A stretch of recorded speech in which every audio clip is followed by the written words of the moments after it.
क्षेत्र के महामंत्री प्रभाशंकर जी, क्षेत्र के संगठन मंत्री चंद्रशेखर जी, यहाँ पर उपस्थित सभी इस क्षेत्र के आए हुए कार्यकर्ता बहनों और भाई, कल शाम से अपना प्रशिक्षण प्रारंभ हुआ है और कल दोपहर भोजन तक चलने वाला है। इसलिए कल शाम तक जितने विषय हम सबके बीच में होंगे, मैं ऐसा मानता हूं कि भारतीय जनता पार्टी का हमारा विचार क्या है, हमारा कार्य क्या है, हमारा काम क्या है, इस दोनों बातों की स्पष्टता इस वर्ग में हमको होगी।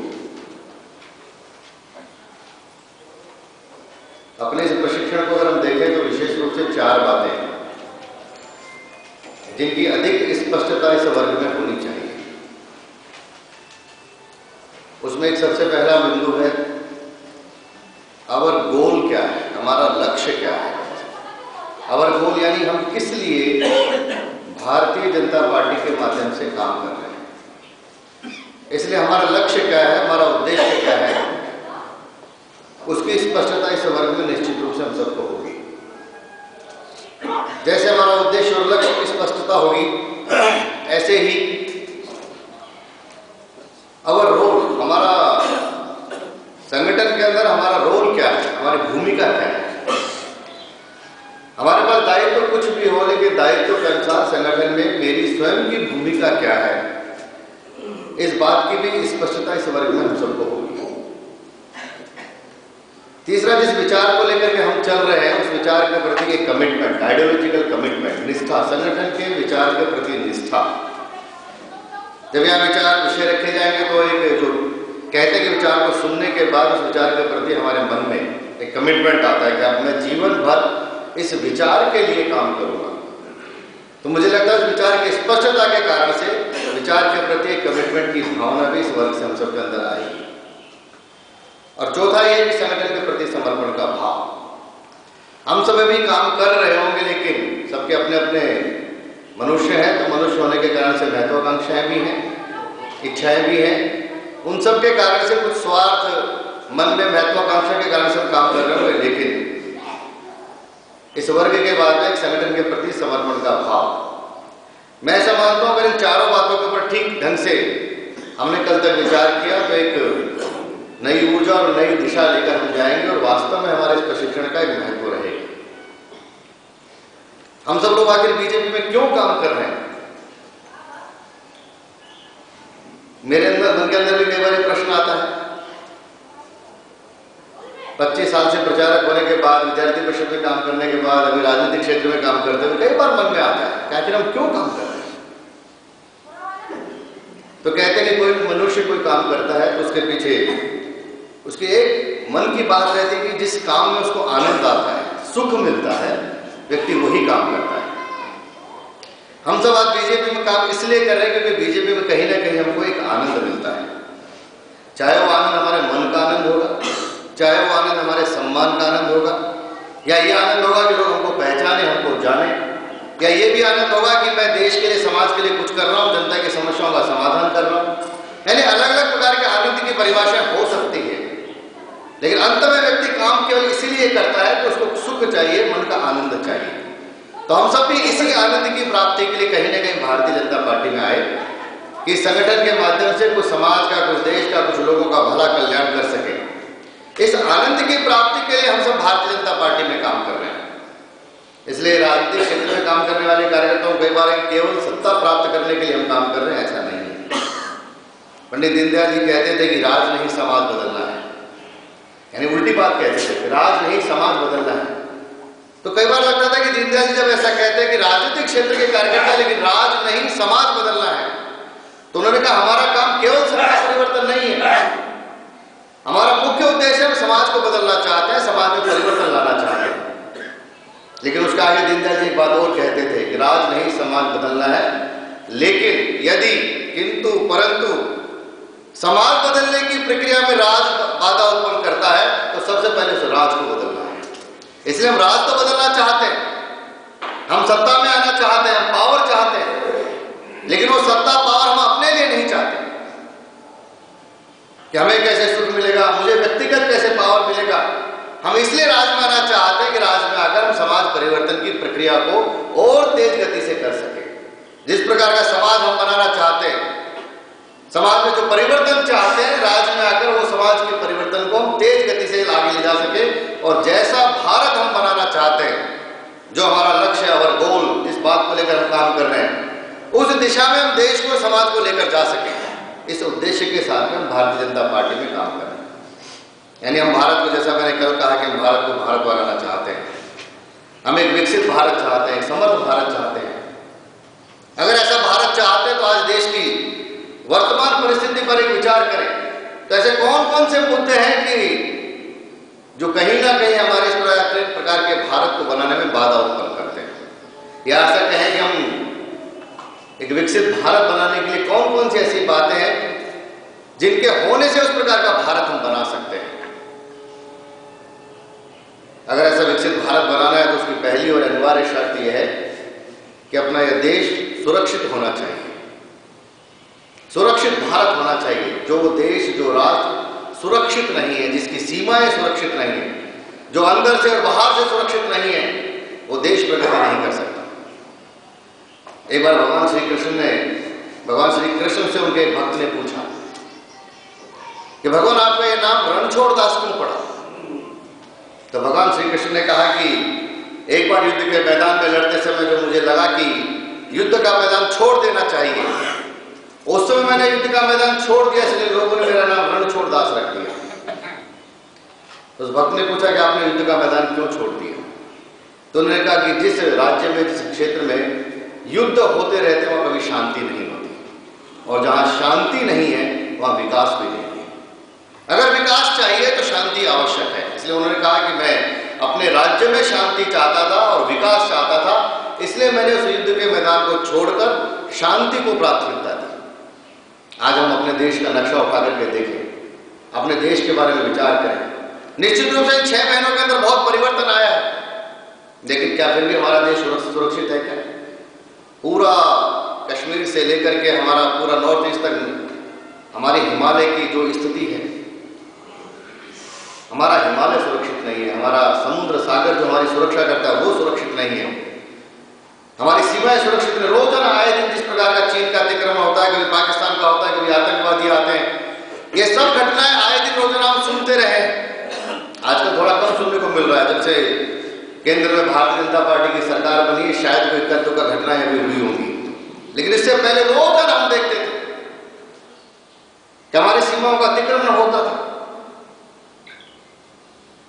हमारा कश्मीर, जिसको हम कहते हैं कि हमारे भारत का मुकुट है, वो कश्मीर जिहाद की प्रयोगशाला बना हुआ था। अकेले कश्मीर के अंदर आज तक इस आतंकवाद के कारण से 90,000 लोग मारे गए हैं। 20,000 से ज्यादा हमारी सेना के और पुलिस के जवान मारे गए हैं। यानी कश्मीर को एक जिहाद की प्रयोगशाला बनाकर पूरे देश में कैसे आतंकवाद उसके नाम पर बढ़ाया जाए, हमारे देश में चलता रहा है। आज अपने देश के अंदर 200 से ज्यादा आतंकवादी संगठन काम कर रहे हैं। अकेले कश्मीर में 56 आतंकवादी संगठन है। हमारा नॉर्थ ईस्ट होगा, पूरे भारत के जितने भी प्रकार के टेररिस्ट ऑर्गेनाइजेशन की लिस्ट निकालेंगे तो 200 से ज्यादा ऐसे आतंकवादी संगठन अपने देश में काम कर रहे हैं। कई बार मन में प्रश्न आता है कि क्या वास्तव में जब तक हमारा अंदर से और बाहर से अपना सुरक्षित देश हम नहीं बनाएंगे, जब तक भारत विकसित नहीं हो सकता, जब तक भारत में शांति नहीं होगी, भारत विकास भी नहीं कर सकता। इसलिए पूरे दुनिया की जितनी बड़ी बड़ी एजेंसियां और जितने बड़े देश हैं, उन सबको लगता है कि भारत को डाइवर्ट करो, भारत को डिस्टर्ब करो।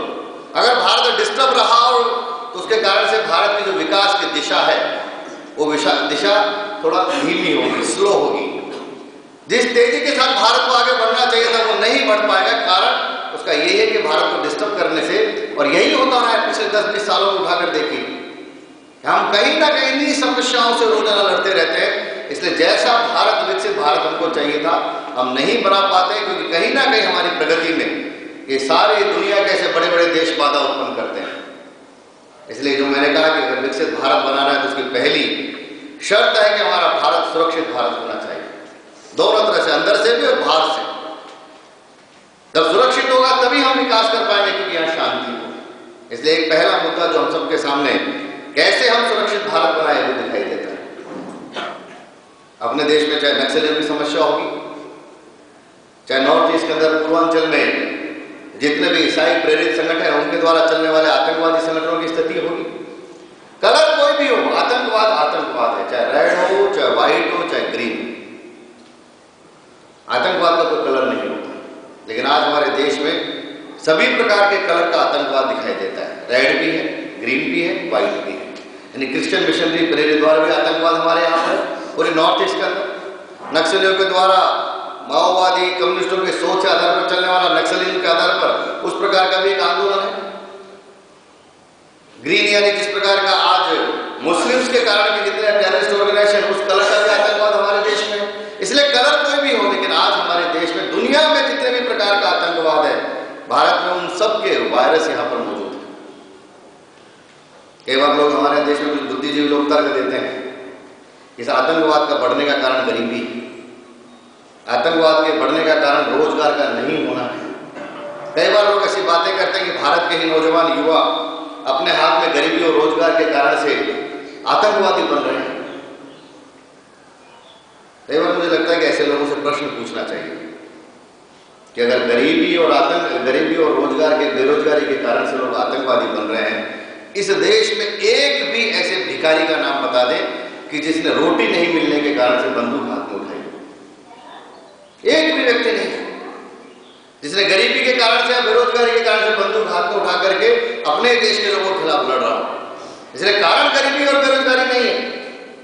हमें इसके पीछे की जो मानसिकता है कि कैसे भारत को, जो मैंने कहा कि डिस्टर्ब करना है, भारत को डायवर्ट करना है, भारत के इस विकास की गति को रोकना है, उस सारी कॉन्स्पिरेसी का हिस्सा ये है। लेकिन तर्क ये देख करके हमारे 100 करोड़ बुद्धिजीवी कई बार हम सबको भ्रम में डालते हैं। इसलिए मैंने कहा कि एक भी भिखारी इस भारत का ऐसा नहीं मिलेगा कि जिसने रोटी नहीं मिलने पर बंदूक उठाकर लोगों को मार दिया। इसलिए इस जिहादी मानसिकता के खिलाफ लड़कर के इस देश में जैसा हम भारत चाहते हैं, इसलिए पहला मुद्दा एक सुरक्षित भारत बनाना। दूसरी एक और चुनौती हमारे सामने है। अभी भारत में जिस प्रकार से जनसंख्या का असंतुलन हो रहा है, डेमोग्राफिक चेंज हो रहा है, आज भारत लगभग 125 करोड़ का देश हो गया है। पूरे भारत के डेमोग्राफी को उठा करके देखेंगे तो जिस प्रकार का एक असंतुलन है, इम्बैलेंस है, वो इम्बैलेंस किस कारण से हो रहा है? लोग भविष्यवाणी भी कर रहे हैं, चर्चाएं भी करते हैं आजकल के आने वाले दिन में अगर भारत में ऐसे ही पॉपुलेशन बढ़ती रही तो भारत के कुछ ऐसे हिस्से होंगे जहां पर खड़े होकर हम जन गण मन नहीं गा सकते, जहां पर खड़े होकर वंदे मातरम का नारा नहीं लगा सकते, उन गली मोहल्लों के अंदर हम निकल करके कभी रामनवमी का जुलूस नहीं निकाल सकते। क्योंकि आज ऐसे हिस्सों को हम देख रहे हैं, भारत के कई हिस्से हैं, आसाम के जाकर धुबरी जिले को देखिएगा, 80% पॉपुलेशन एक समुदाय के होने के कारण से आज वो धुबरी जिले के अंदर वंदे मातरम का नारा लगाना मुश्किल है। भारत में होते हुए भारत का जन गण मन गाना मुश्किल है, भारत का तिरंगा फहराना मुश्किल है। उसका एक ही कारण है कि जनसंख्या का असंतुलन हो रहा है। अपने इसी उत्तर प्रदेश में कई जिले आप सब भी महसूस करते होंगे, कितने मोहल्ले गलियां आप सबके आसपास में जहां पर हम खड़े होकर भारत माता की जय का नारा नहीं लगा सकते। ये जनसंख्या का असंतुलन किन कारणों से हो रहा है? तो उसमें एक बहुत बड़ा कारण है, वो है बांग्लादेशियों की घुसपैठ के कारण से। लगभग 5 करोड़ से ज्यादा बांग्लादेशी घुसपैठी आज अपने देश के अंदर आ चुके हैं। ये कोई मेरा आंकड़ा नहीं है, ये सरकार का आंकड़ा है। सरकार भी ये मानते हैं कि 5 करोड़ से ज्यादा बांग्लादेशी आज भारत के अंदर आ चुके हैं। और ये सब क्यों आ रहे हैं? तो वही तर्क उनके पीछे भी दिया जाता है कि गरीबी और बेरोजगारी के कारण से बांग्लादेश को छोड़ करके लोग भारत में आ रहे हैं, आसाम में आते हैं, नॉर्थ ईस्ट के प्रांतों में आते हैं, धीरे धीरे बंगाल, बिहार होते हुए आज भारत का कौन सा ऐसा शहर नहीं है जहां ये बांग्लादेशी घुसपैठे इनको नहीं मिलेंगे। आपके जौनपुर में, पूर्वांचल को उठाकर देखिए, अधिकांश रिक्शा चलाने वाले, ठेला चलाने वाले, अंडा बेचने वाले, मांस बेचने वाले, सारे लोग अधिकांश उसमें से आपको वही बांग्लादेशी घुसपैठे दिखाई देंगे। और हमारे घर तक, केवल बाजार में भी उन्होंने हमारे रोजगार पर कब्जा नहीं किया, अब वो सारे लोग हमारे घर तक भी पहुंच गए हैं। घर तक यानी हमारे घर में भी सस्ते में काम करने वाला मजदूर अगर कोई है तो बांग्लादेशी है। चाहे वो महिला होगी चाहे पुरुष हो। झाड़ू पोछा करने वाली महिला है, आप पूछिए उससे कहाँ से हो, तो कहेगी कूच बिहार से। वो कूच बिहार से नहीं होती है, लेकिन वो अपना परिचय देगी कि बंगाल से आई हूँ, बिहार से आई हूँ, वहां से आई हूँ। लेकिन वास्तव में एक बहुत बड़ा रैकेट देश में धीरे धीरे 5 करोड़ से ज्यादा ये बांग्लादेश की घुसपैठी और यहाँ आकर हमारे देश के हम सब के रोजगारों पर कब्जा करना शुरू किया है। रोजगार पर कब्जा तो किया, साथ साथ अपने देश में इनका एक नेक्सस भी है। आप जितनी भी घटनाएं देश में आतंकवाद की हुई होंगी, जितने भी बम विस्फोट की हुई होंगी, अल्टीमेटली लास्ट में अगर कहीं गए तो उसमें वो एक ही तार निकलता था कि इसमें सारे इन्हीं का एक नेटवर्क दिखाई देता था। यानी हम वो केवल रोजगार के लिए नहीं आ रहे, कहीं ना कहीं ऐसे सारे आतंकवादी संगठनों के नेटवर्क के रूप में भारत में काम करते हैं, जिनको हम स्लीपर सेल कहते हैं। ऐसे स्लीपर सेल्स का एक बहुत बड़ा नेटवर्क देश के अंदर बना है। केवल आतंकवाद नहीं तो अपने देश के अंदर जितना भी बांग्लादेश के माध्यम से ड्रग्स आता है, जितने शस्त्र आते हैं, इन सब की तस्करी में इनका बहुत बड़ा रोल है। मैं तो बांग्लादेश का मैंने बहुत अध्ययन किया है। बांग्लादेश के विरोध में, घुसपैठ के विरोध में बड़ा आंदोलन चला था, उसको मैं राष्ट्रीय संयोजक था। उसमें 3-4 साल तक बांग्लादेश के बॉर्डर पर जाना, अध्ययन करना, रिपोर्ट बनाना, प्रत्यक्ष जाकर के उस सारे गांवों को देखना कहाँ का हमारा बॉर्डर खुला हुआ है, कैसे लोग हमारी आंखों के सामने बांग्लादेश से भारत में साइकिल चलाते हुए लोग आते थे और शाम को वापस चले जाते थे।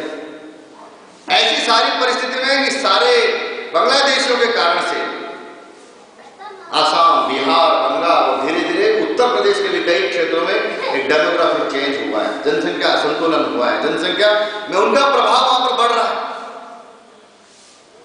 अब आसाम के करीमनगर में जाइए, नीलम बाजार में जाइए, उस नीलम बाजार में और करीमनगर में खड़े होकर के आप वहां पर खुले में, जो अपनी आंखों से हम नहीं देख सकते, लेकिन खुले में वहां गाय काटकर उसका मांस बेचा जाता है। खुले, हम कल्पना भी नहीं कर सकते कि भारत में ऐसा हो सकता है, लेकिन होता है। इसलिए पशुओं की तस्करी है, गाय की तस्करी है, यानी बहुत सारे मुद्दे होंगे, लेकिन आज भी अपने देश में ये हो रहा है, निरंतर हो रहा है। थोड़ा बहुत बॉर्डर सील हुआ है, बॉर्डर पर अभी सुरक्षा बढ़ी है, चौकियां बढ़ी है, बीएसएफ के जवान बढ़े हैं, रोकने का प्रयास जरूर हो रहा है, लेकिन जो देश के अंदर 5 करोड़ से ज्यादा आ चुके हैं, ये हमारे लिए बहुत बड़ी समस्या, बहुत बड़ी चुनौती हम सबके सामने है। इसलिए हम लोग जब भी बांग्लादेश की बात करते हैं, घुसपैठियों की बात करते हैं, तो हमने कहा कि बांग्लादेशियों को डिटेक्ट करो, पहचानो, जहां जहां पर इनका नाम जुड़ गया वहां से इनका नाम डिलीट करो। भारत में आकर उन्होंने वोटर लिस्ट में अपना नाम जोड़ लिया, राशन कार्ड बनवा लिया है, राशन कार्ड और वोटर लिस्ट में नाम जोड़कर वो धीरे धीरे भारत के नागरिक बन गए।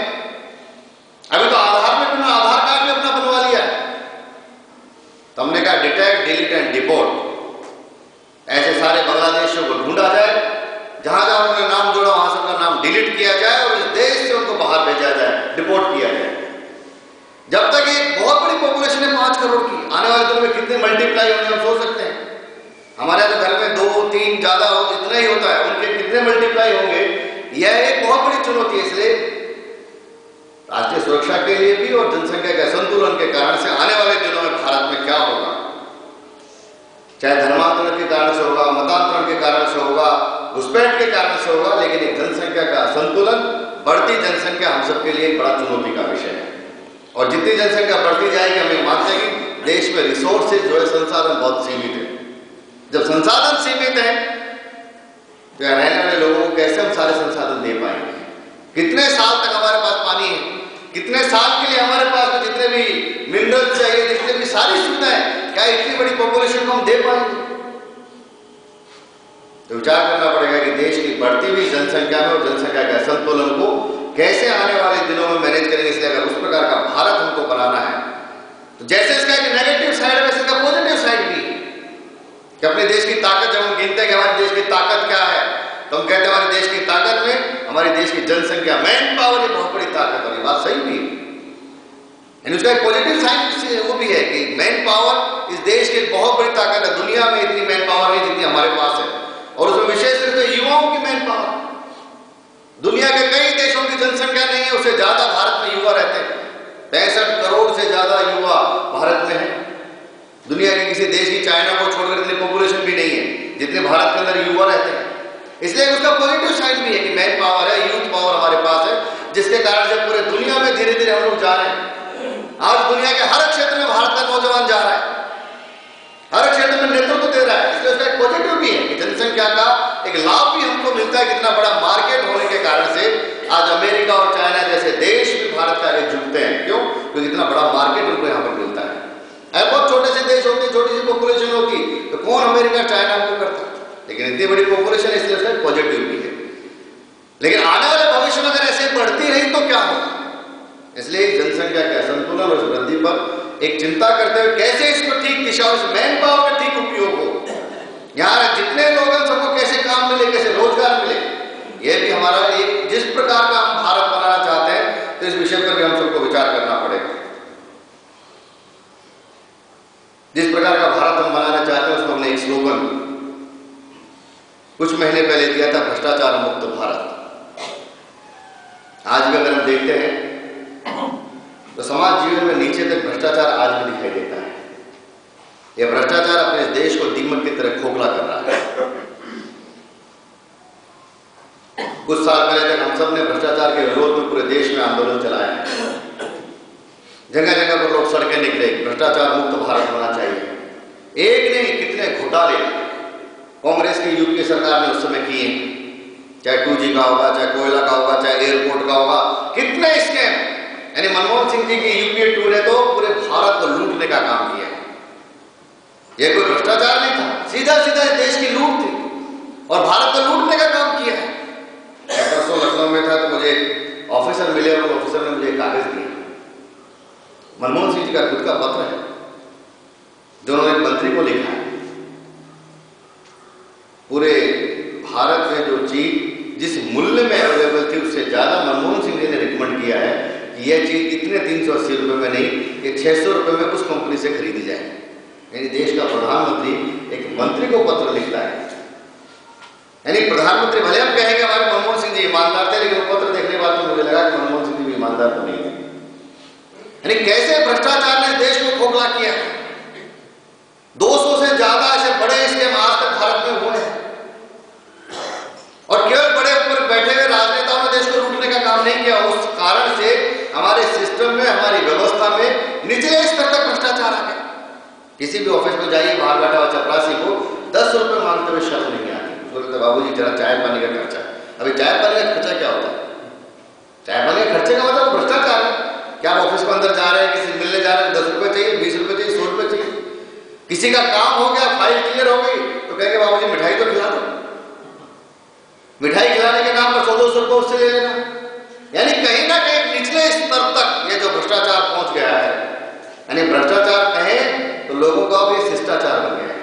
लोगों को भ्रष्टाचार नहीं लगता, भी शिष्टाचार लगता है कि पैसा मांगना ये मेरा धर्म है, ये काम हुआ है इसके बदले मुझे कुछ चाहिए। यानी ये जो शिष्टाचार बन गया और समाज में लोगों को लगता है कि इसके बिना कुछ नहीं हो सकता, बिना लिए दिए कुछ काम नहीं हो सकता, ऐसी मानसिकता बनी।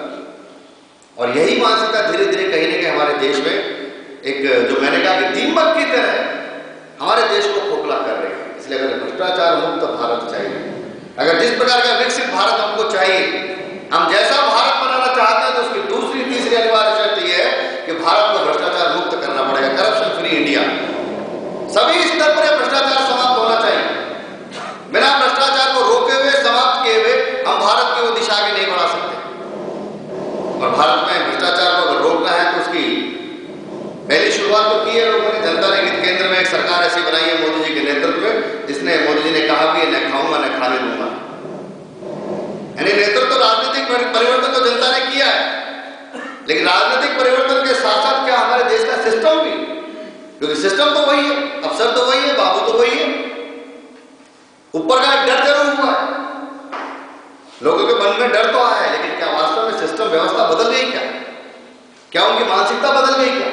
तो ध्यान रखता है कि जब तक हम सिस्टम को ठीक नहीं करेंगे, व्यवस्थाओं को ठीक नहीं करेंगे, जब तक भारत में भ्रष्टाचार समाप्त नहीं होगा। इसलिए सिस्टम, व्यवस्था को बदलना, परिवर्तन करना, इन सारी बातों को ठीक करने का एक प्रयास हम लोगों को मिलकर करना पड़ेगा। हमारे की पुलिस भ्रष्ट है, बेईमान है। क्यों है आप? क्योंकि इसलिए है कि आज तक इस देश में स्वाधीनता के बाद हमने पुलिस कानून बदला ही नहीं। 1857 के स्वाधीनता संग्राम के बाद 1862 में अंग्रेजों ने पुलिस कानून बनाया। और अपने ही देश के नौजवानों को हाथ में डंडा देकर कहा कि जाओ, हमको भारत पर राज करना है, इसलिए भारत के लोगों पर जुल्म करो। हाथ में जो डंडा दिया वो डंडा आज तक पुलिस के हाथ में है। हमारे यहाँ की पुलिस फ्रेंडली नहीं है, मित्र नहीं है। स्लोगन बहुत अच्छा लिखेगी, उत्तर प्रदेश पुलिस आपकी सहयोग के लिए हमेशा तत्पर, हम आपकी क्या मदद करें। स्लोगन बहुत अच्छे हैं, लेकिन आप किसी थाने में, आप तो सब रोजाना जाते हैं, पुलिस वालों से आपका रोजाना वास्ता पड़ता है, कैसा उनका व्यवहार है? क्या वास्तव में हमारे की पुलिस सहयोग करने वाली है क्या? जब तक कुछ ना तो कुछ भी नहीं होता है। ले जाकर आप कुछ भी करवा लीजिए पुलिस से। तो कई बार लोग मजाक में कहते हैं कि 3 जगह के पुलिस वाले इकट्ठे हुए, अमेरिका के और जापान के और भारत के, तो तीनों ने अपना वर्णन किया कि हमारी पुलिस क्या करती है। तो उन्होंने कहा, हमारी पुलिस, अमेरिका वालों ने कहा कि हम किसी को लाते हैं और उसको जेल में बंद करते हैं, हमारे ऐसे इतने कड़े कानून है कि थोड़े दिनों के बाद हम उसको सजा दे देते हैं। जापान वाले ने भी अपना वर्णन किया कि हमारा पुलिस कैसा है। हमारे भारत के पुलिस वाले ने कहा कि हमको करने की कुछ जरूरत नहीं होती, हम तो किसी को पकड़ के लाते और जेल में लाकर बंद करके कह देते हैं यही अपराधी है। तो ऐसे बहुत सारे चुटकुले कहानी हमारे पुलिस के बारे में चलते रहते हैं। इसलिए पुलिस कानून की व्यवस्था को सुधार करना, जब तक पुलिस की व्यवस्था ठीक नहीं हुई, कानून में परिवर्तन नहीं होगा, हम पुलिस के सिस्टम को वहां से भ्रष्टाचार मुक्त नहीं कर सकते। आम लोगों के लिए कैसे मित्र हो उसके बारे में विचार नहीं कर सकते। हमारा क्या राजनीतिक प्रशासनिक जो व्यवस्था है, पूरा प्रशासनिक स्ट्रक्चर हमारा लाल फीता साइन में बंधा है, file to file, file to file, एक बाबू से दूसरे बाबू। ट्रांसपेरेंसी नहीं है और अकाउंटेबिलिटी नहीं। क्या आखिर ये काम नहीं हुआ तो क्यों नहीं हुआ? ये काम इतने दिन में होना चाहिए था, इसकी कोई जवाब देगी। आप तो टेंडर लेना चाहते हैं, कोई काम की योजना निकली, उसको कोई ट्रांसपेरेंसी नहीं, कोई बताने वाला नहीं। हमारे इस प्रशासन में ट्रांसपेरेंसी और अकाउंटेबिलिटी नहीं होने के कारण से एक उसका एक भ्रष्टाचार का स्वरूप वहां दिखता है। इसलिए पूरा सिस्टम सड़ गया है, गल गया है। ट्रांसपेरेंसी नहीं। अभी मोदी जी ने एक प्रयोग किया गुजरात के अंदर, ई गवर्नेंस शुरू किया, तो ध्यान में आया कि केवल ई गवर्नेंस के कारण से और ट्रांसपेरेंसी सिस्टम में आ गई, अकाउंटेबिलिटी बढ़ गई। इतने दिन में फाइल क्लियर करनी पड़ेगी, जो है वो सबको बताना पड़ेगा, डिस्प्ले करना पड़ेगा। सिटीजन चार्टर की डिमांड देश में उठेगी। कई प्रांतों में सिटीजन चार्टर बनाए जाने के नागरिकों के क्या अधिकार है। हम सब इस देश के नागरिक हैं, लेकिन हमको अपने अधिकार मालूम नहीं। ऐसे सिटीजन चार्टर क्या है, कितने दिन में हमारा काम होगा, लोगों को भी जागरूकता आ रही है। इसलिए प्रशासनिक व्यवस्था को ठीक करना पड़ेगा, जिससे हम थोड़ा भ्रष्टाचार को रोक पाएंगे। हमारे की न्याय व्यवस्था, क्या वास्तव में हमारी न्याय की व्यवस्था लोगों को समय पर न्याय दे पाती है क्या? आज भी भारत के अंदर केवल मात्र 12,500 न्यायालय, 3 करोड़ से ज्यादा मुकदमे निचली अदालत से लेकर ऊपर तक पेंडिंग पड़े हैं। 56,000 मुकदमे अपने देश के अंदर केवल सुप्रीम कोर्ट में पेंडिंग है। लोग चले जाते हैं, उसके बाद भी उनको न्याय नहीं मिलता। 1 साल पहले इंडिया टुडे में एक स्टोरी छपी थी कि कितने लाखों लोग भारत के जेलों में इसलिए बंद है कि उनके मुकदमों का फैसला नहीं हो रहा। देरी से मिला हुआ न्याय भी अन्याय है। लोगों को समय पर न्याय नहीं मिल रहा। वो कौन सी फिल्म का डायलॉग है, सन्नी देओल बार बार बोलता है कि क्या तारीख पे तारीख, तारीख पे तारीख, तारीख पे तारीख। यानी कोर्ट में क्या मिलता क्या है? तो जाते हैं तो अगली बार तारीख, फिर तारीख, फिर तारीख, ये डेट पर डेट हमको मिलती है, न्याय नहीं मिलता। इसलिए ऐसी न्याय व्यवस्था जो समय पर लोगों को दे सके, ऐसी न्याय व्यवस्था बनानी पड़ेगी, जिसके कारण से आज न्याय व्यवस्था में भी करप्शन है।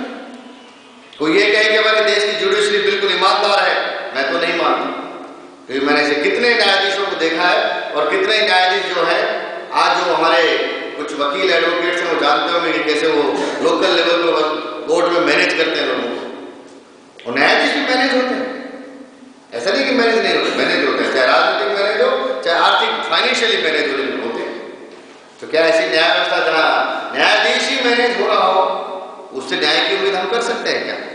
इसलिए हमारा प्रशासनिक, हमारा न्याय, हमारा पुलिस, इन सारे तंत्र को ठीक करते हुए जो एक आम आदमी को भ्रष्टाचार मुक्त भारत चाहिए, तो जो मैंने कहा कि भ्रष्टाचार मुक्त भारत करने के लिए व्यवस्थाओं को ठीक करना पड़ेगा, इस तंत्र में बदलाव लाना पड़ेगा। इस सिस्टम में कौन सी ऐसी बातें लाने से, ट्रांसपेरेंसी, अकाउंटेबिलिटी, ये लाने से लोगों के जीवन में, हाँ, ये भारत को भ्रष्टाचार मुक्त करना है, तो एक सामान्य व्यक्ति की अकाउंटेबिलिटी फिक्स होनी चाहिए। आज देश में कहीं कोई घटना हो जाए, कोई जिम्मेदारी लेने वाला नहीं है, क्यों? अकाउंटेबिलिटी फिक्स नहीं। इसलिए भ्रष्टाचार मुक्त भारत यह एक अनिवार्य शर्त है विकसित भारत की। जैसे मैंने कहा कि सुरक्षित भारत होने से ही विकसित भारत होगा, ऐसे भ्रष्टाचार मुक्त होने से ही विकसित भारत बनेगा। जनसंख्या का संतुलन जो देश के अंदर हो रहा है उसको ठीक करने से विकसित भारत होगा। ऐसे एक मुद्दा हमारे उत्तर प्रदेश में विशेष रूप से अभी है, वो है वोट बैंक की पॉलिटिक्स। अभी देश में वैसे सोचने का तरीका बदल रहा है, परसेप्शन बदल रहा है। इस चुनाव से पहले लोग जाति के आधार पर सोचते थे, इस चुनाव से पहले लोग धर्म के आधार पर सोचते थे, लेकिन इस चुनाव के जब परिणाम आए तो लोगों को लगा कि नहीं, इस देश में डेवलपमेंट, विकास, गुड गवर्नेंस भी इश्यू हो सकता है। लोगों ने मोदी जी को इसलिए चुना क्योंकि उन्होंने गुजरात का विकास किया। लोगों ने मोदी जी को इसलिए चुना क्योंकि उन्होंने वहां गुड गवर्नेंस दी, सुशासन दिया।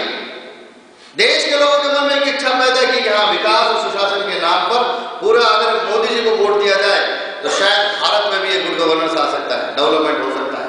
यानी एक आम आदमी के मन की इच्छा के कारण से लोगों ने जाति छोड़कर, धर्म छोड़कर पहली बार भारतीय जनता पार्टी को वोट दिया। क्यों दिया? क्योंकि उनके सामने मुद्दा है इसलिए। लेकिन आज हम देखते हैं अपने उत्तर प्रदेश में आए दिन जिस प्रकार की हमारे यहाँ की जो पार्टियां हैं, यहाँ कई प्रांतों में लोग अभी भी वही वोट बैंक की पॉलिटिक्स करते हैं।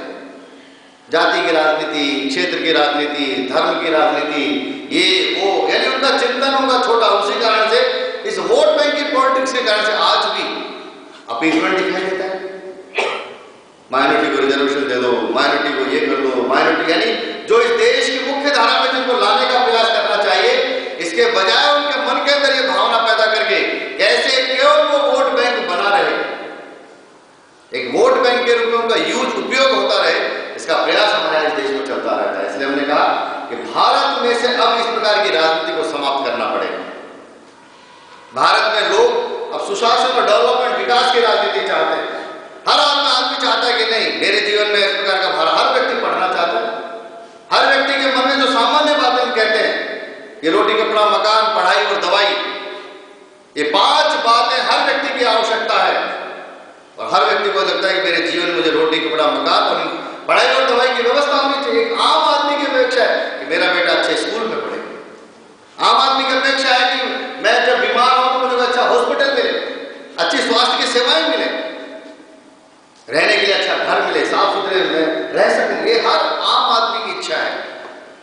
वो भी अच्छे ढंग से जीना चाहता है, वो भी चाहता है कि उसके जीवन में से ये निराशा समाप्त हो, वो भी चाहता है कि उसके जीवन में वो हैप्पीनेस आए, जो अपने आप को हेल्पलेस महसूस करता है, मेरा कोई नहीं है, मेरी चिंता करने वाला कोई नहीं है। इस हेल्पलेस जीवन से उठकर उसके जीवन में भी वो हैप्पीनेस आए। और ये आए तो उसकी शर्त, पहली बात यह है कि देश में जो है वोट बैंक की पॉलिटिक्स के जिस कितने भी प्रकार के कैसे भी चले, इस वोट बैंक की पॉलिटिक्स से भारत को बाहर लाना है।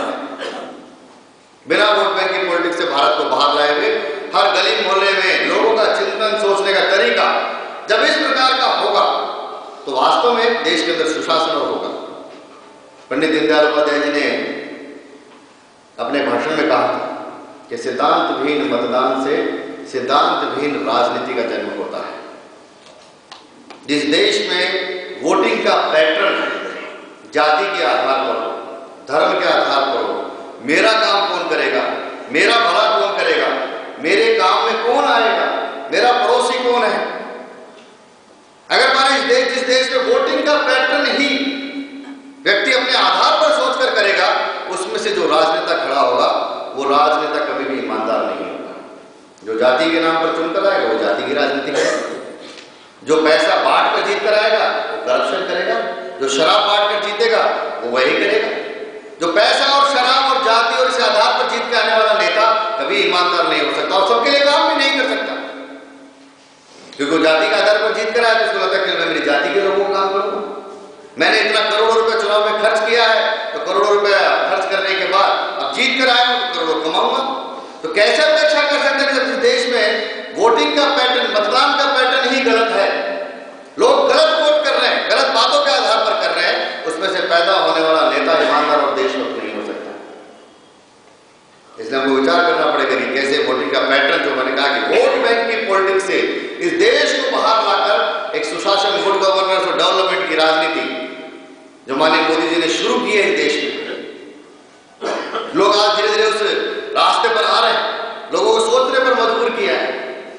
कि जरा इन सब चीजों से बाहर निकलकर देश के बारे में विचार करें।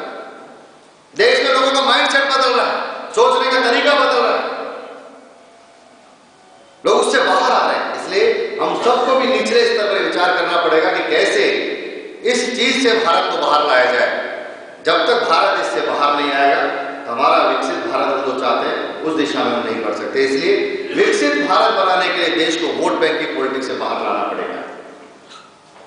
आज हम जिस समाज में रहते हैं उस समाज में कितने प्रकार के भेदभाव हैं, आज भी है।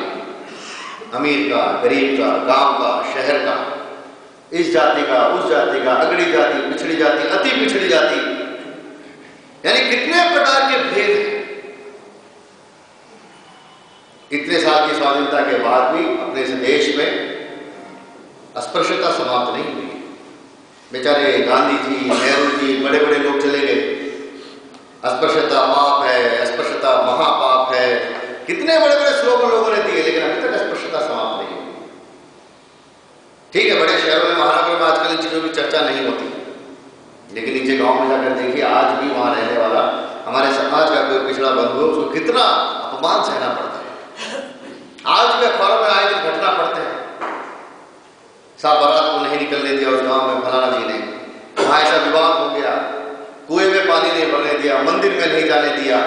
यानी ये घटनाएं रोजाना कहीं ना कहीं अखबार में आज पढ़ने को सुनने को मिलती है। इसका मतलब आज भी देश के अंदर कहीं ना कहीं ये मानसिकता है, ये अस्पृश्यता का भाव है, ये छोटा है मैं बड़ा हूं, ये नीचा है मैं ऊंचा हूं। यानी आज भी कहीं ना कहीं समाज में अलग अलग प्रकार के भेदभाव दिखाई देता है, चाहे गरीब का हो, चाहे अमीर का हो, चाहे गांव का हो, ये भी है, मैं शहर का हूं, ये गांव का है, ये भी भेदभाव है। गांव से आए व्यक्ति को हीन भावना से लोग देखते हैं, गांव का आदमी गंवार है, धोती कुर्ता पहन कर आया, शहर में लोग उसको हीन भावना से देखते हैं। यह जो एक भेदभाव है, क्या जिस समाज में इतने प्रकार के भेद आज भी हों वो समाज आगे बढ़ सकता है? एक घर में रहने वाले अगर व्यक्ति, दो भाई और एक भाई थोड़ा विकलांग है, बीमार है, और एक भाई बहुत स्वस्थ है, तो क्या वो घर ठीक चल सकता है? इसलिए अगर देश को आगे बढ़ना है तो समाज में सबको एक साथ चलना पड़ेगा, सबको एक साथ कदम से कदम मिलाकर चलना पड़ेगा। देश में कुछ लोग बहुत तेजी के साथ दौड़े और कुछ लोग बैठे रहे तो भारत आगे नहीं बढ़ सकता। भारत को आगे बढ़ना है तो इस देश के 125 करोड़ लोगों को एक साथ खड़े होकर चलना पड़ेगा, एक दिशा में चलना पड़ेगा।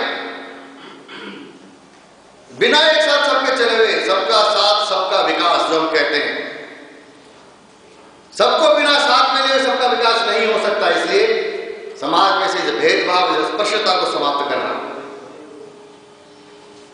समाज में कैसे एक दिशा में सब लोग चले, जब तक समाज एक नहीं होगा भारत आगे नहीं बढ़ सकता। भारत में से भेदभाव समाप्त करना, इसलिए विकसित भारत की अनिवार्य शर्त यह है कि हमारे समाज में, हमारे देश में इस प्रकार के भेदभाव समाप्त हो। महिलाओं के प्रति देखने का हमारा दृष्टिकोण कैसा हो? जितने अपराध उत्तर प्रदेश के अंदर बढ़ रहे हैं, जितना महिलाओं के प्रति अपराध बढ़ रहे हैं, आए दिन इस प्रकार की घटनाएं हो रही हैं। हम घर में तो पूछते हैं, मातृशक्ति को देवी शक्ति मानते हैं, सब सम्मान देते हैं, लेकिन समाज में जिस कुंठा के कारण से अपराध बढ़ रहे हैं, महिलाओं के प्रति देखने का दृष्टिकोण बदल रहा है, महिलाओं को केवल एक उपभोक्ता के रूप में देखा जाता है, इस सबके प्रति यानी एक बहुत बड़ी ताकत इस देश के अंदर महिलाओं की है। हमने महिलाओं को हमेशा सम्मान दिया है, लेकिन आज भी हम देखें कितनी महिलाएं सक्रिय हैं, समाज जीवन में सक्रिय हैं, राजनीति में सक्रिय हैं। जितना वास्तव में उनका वो चाहिए, जितनी पॉपुलेशन इस देश के अंदर है, उतनी पॉपुलेशन के आधार पर आज भी हम नेतृत्व नहीं दे पा रहे। इसलिए मजबूर में 30% संगठन में भी नियम बनाया गया है, बीजेपी में 30% पूरा होना चाहिए जी। 30% कर पाते हैं क्या? ढूंढते मिलते ही नहीं, अंत में लाते अरे फलाना जी की बहन जी है ले आओ, अली उनकी पत्नी है भाभी जी ले आओ। तो भाभी जी और बहन जी के आधार पर हमारे महिलाओं का प्रतिनिधित्व हम पूरा करते हैं। पंचायतों के चुनाव, वार्ड पार्षद के चुनाव में भाई साहब नहीं लड़े तो भाई साहब की पत्नी को लड़ा। यही हमारी सामान्यतः महिलाओं का कोटा पूरा कर रहे हैं। क्यों कर रहे हैं? महिला सशक्तिकरण हमारे देश में होना चाहिए। वुमन के पावर की बात हम करेंगे, हाँ उसको होना चाहिए, लेकिन वास्तव में कितना एफर्ट्स हमारे लिए उसका। मैं उत्तर प्रदेश को, राजस्थान में देख रहा हूँ, हमारा जो थोड़ा यहाँ पर महिलाओं के प्रति रहता है, नहीं महिला केवल घर में रहे, महिला का काम है केवल घर में सबकी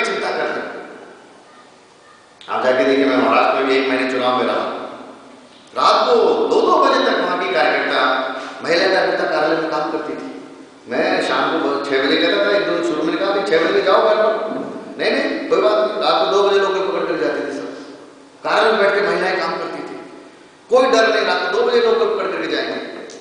यानी यह जो एक समाज में, महाराष्ट्र में, गुजरात में, दक्षिण में, साउथ में महिलाओं के प्रति सम्मान भी है, लेकिन समाज ने उनको आगे भी किया। हर घर परिवार में महिलाएं जॉब करने जाती है, काम करती है, परिवार की भी चिंता करती हैं और वास्तव में उनका समाज में कंट्रीब्यूशन भी है। लेकिन हम इस उत्तर भारत को देखें तो वास्तव में हमारे लिए विचार का विषय है कि समाज का एक बहुत बड़ा हमारा तबका, परिवार का तबका, हमने कहीं ना कहीं को उपेक्षित करके रखा है, उस प्रकार का योग्य नेतृत्व उनको नहीं दिया। आवश्यकता यह है कि जितनी जनसंख्या कम से कम उसके आधार पर कुछ नेतृत्व दिया जाए। जब नेतृत्व मिलेगा तो जो उनके प्रति अपराध ये सब बढ़ रही है, तो नेतृत्व देने से शायद कुछ समस्याओं का समाधान हम दे सकते हैं, वास्तव में उनकी प्रतिभा का उपयोग नहीं होगा।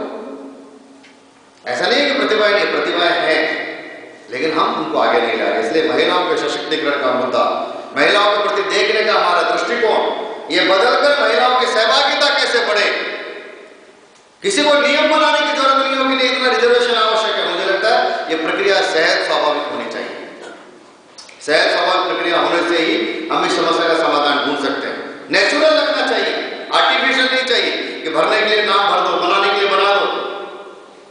विद्यार्थी परिषद में गीता ताई जी कई बार कहती थी, विद्यार्थी परिषद में छात्राएं बहुत काम करती थी, तो छात्राएं आती थी तो सामान्यतः छात्राओं के लिए क्या करते थे कि छात्राओं को काम देना है तो छात्राओं का काम रंगोली बनाना,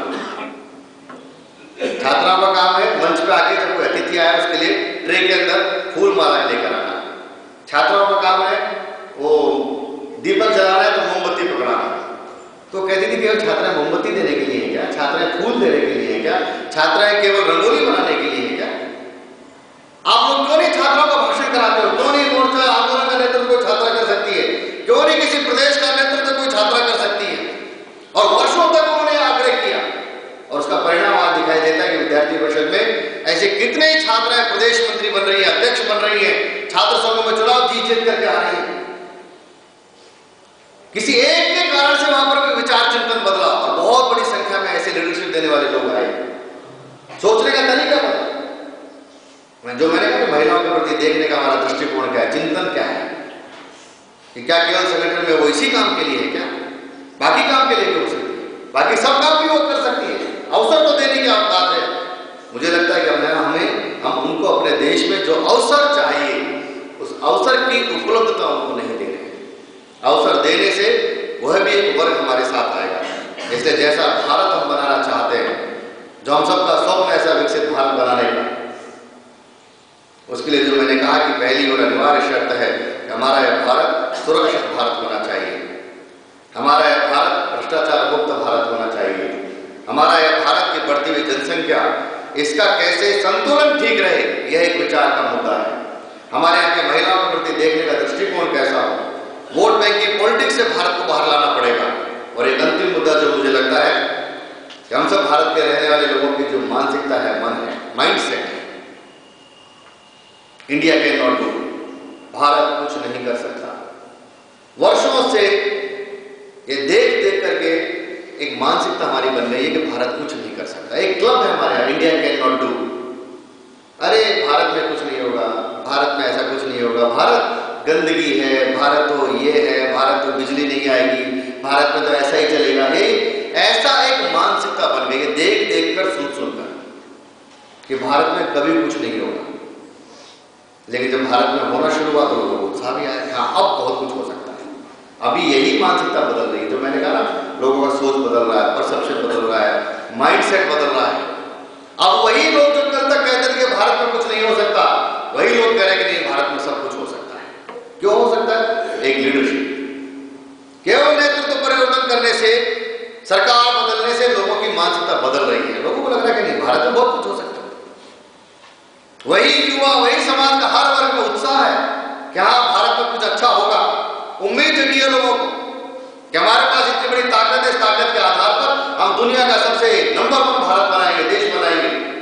क्यों ऐसा 6 महीने में क्या हो गया कि 6 महीने पहले जिस देश के अंदर निराशा थी, 6 महीने के अंदर वही देश बड़ा उत्साह और आशा से दुनिया की ओर देख रहा है कि हाँ अब हम कुछ कर रहे हैं। केवल एक लीडरशिप के कारण से, एक व्यक्ति के कारण से समाज में, देश में उत्साह आया है। यही समाज स्वाभिमान के साथ खड़ा हुआ है।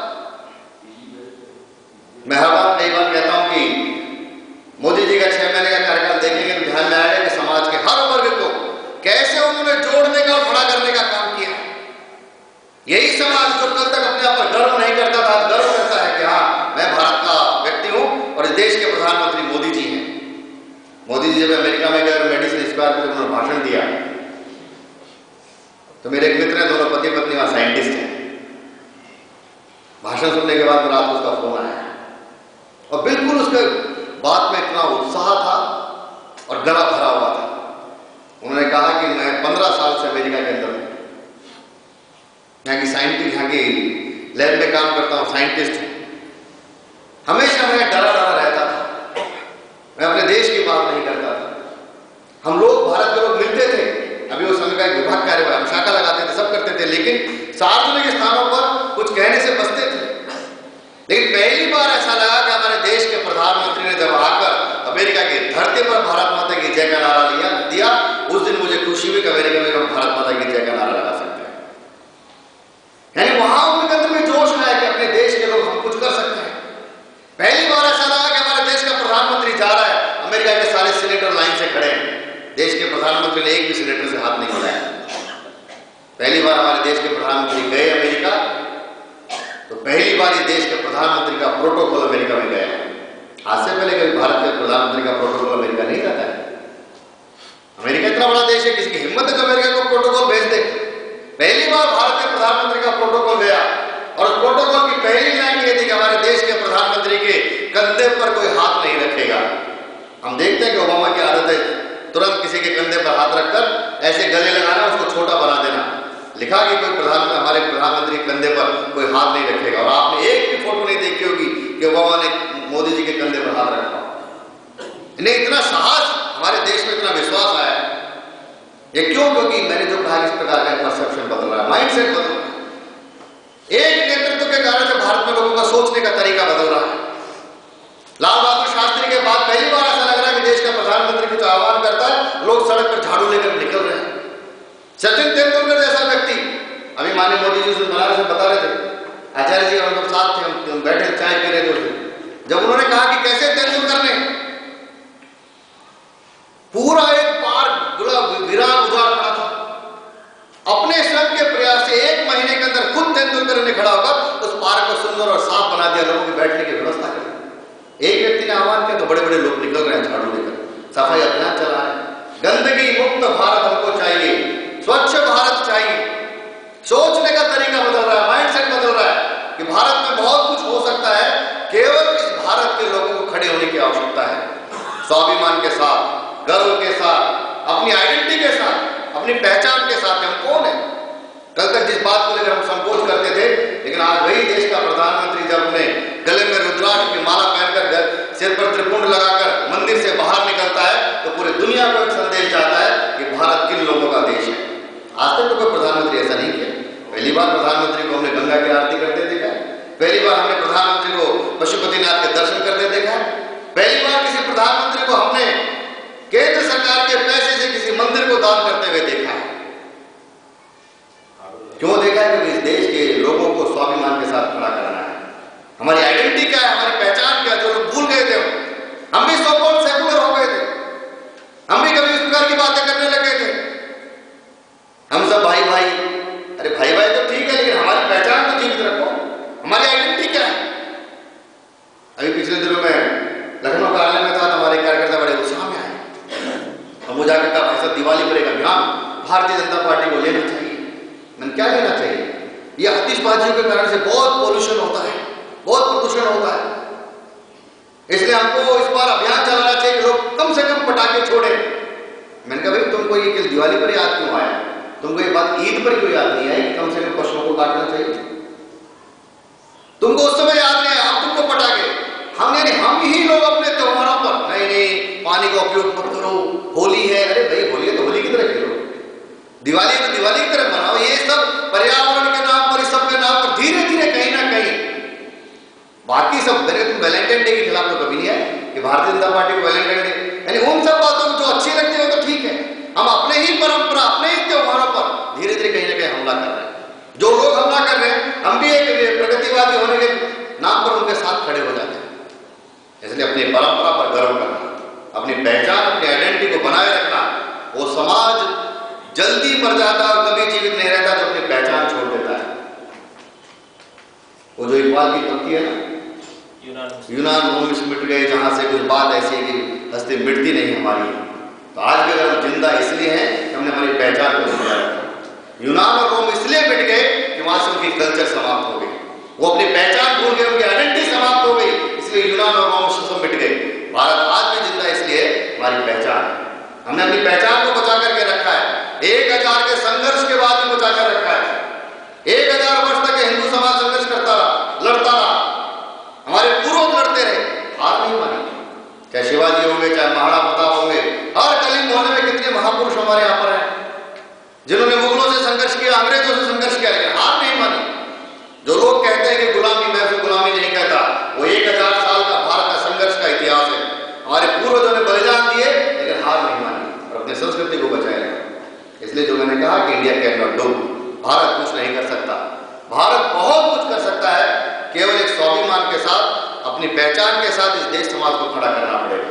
जब तक ये समाज खड़ा नहीं होगा जब तक हम आगे नहीं बढ़ेंगे। इसलिए इंडिया कैन नॉट डू इस मानसिकता से बाहर आकर एक माइंडसेट, अपना परसेप्शन, अपना सोचने का तरीका बदलकर एक नया भारत हम बनाना चाहते हैं। नया अर्थ हमारी मूल बातों को छोड़कर नहीं, एक आधुनिक भारत हमको चाहिए, लेकिन अपनी विरासत के आधार पर चाहिए।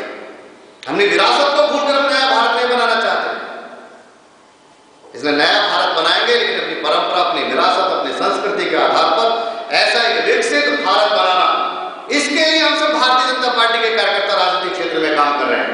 क्योंकि जब हम राजनीति में आएंगे, जब हम सत्ता में आएंगे, जब हमारे पास में पावर होगी, तो हम अपने सुख के लिए नहीं, मेरा भला किसमें होगा, मेरा लाभ किसमें है, इसको छोड़कर देश और समाज का काम करने के लिए हम राजनीति में आए।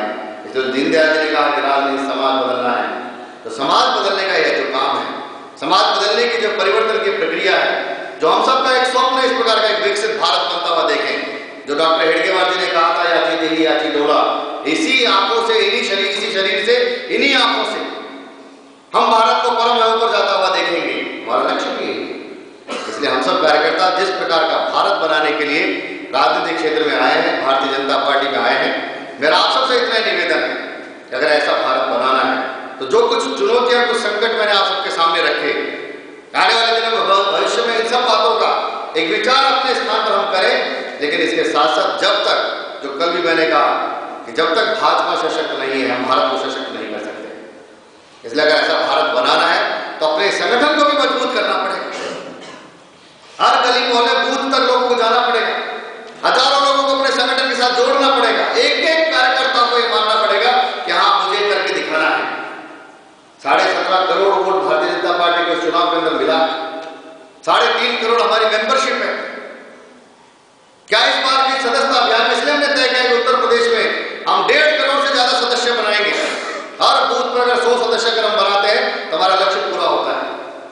लोग जुड़ना चाहते हैं, लोग हमारे साथ आना चाहते हैं, केवल हम उनको अवसर नहीं दे रहे। इसलिए भारतीय जनता पार्टी ने भी अपने सारे खिड़की दरवाजे खोल दिए, सबके लिए खुले हैं, कोई भी आ सकता है, कोई भी भारतीय जनता पार्टी के साथ जुड़ सकता है। केवल हम जैसे प्रमुख कार्यकर्ताओं को विचार करना है कि जो नया व्यक्ति हमारे साथ आ रहा है उसको हम क्या काम दे सकते हैं।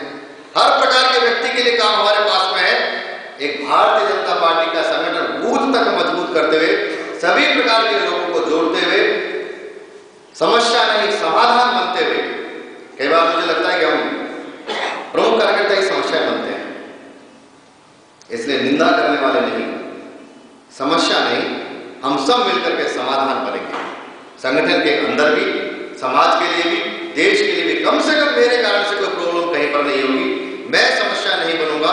मैं इस दिशा में भारत को आगे लेकर जाना चाहता हूं, तो एक सोल्यूशन के रूप में, एक समाधान के रूप में, एक परिश्रमी कार्यकर्ता के रूप में हम सब मिलकर के प्रयास करेंगे। तो जिस उद्देश्य को लेकर हम चले हैं, जो हमारा गोल है, हमारा रोल है, संगठन के प्रति हमारा कमिटमेंट है, समर्पण है, मुझे लगता है कि इन सब बातों का चिंतन मनन इस वर्ग से करके जाएंगे तो एक अच्छे प्रभावी कार्यकर्ता के रूप में हम योग्य समाज का नेतृत्व देते हुए समाज के सभी लोगों को अपने साथ जोड़कर हमारे संगठन को भी अच्छा बनाएंगे।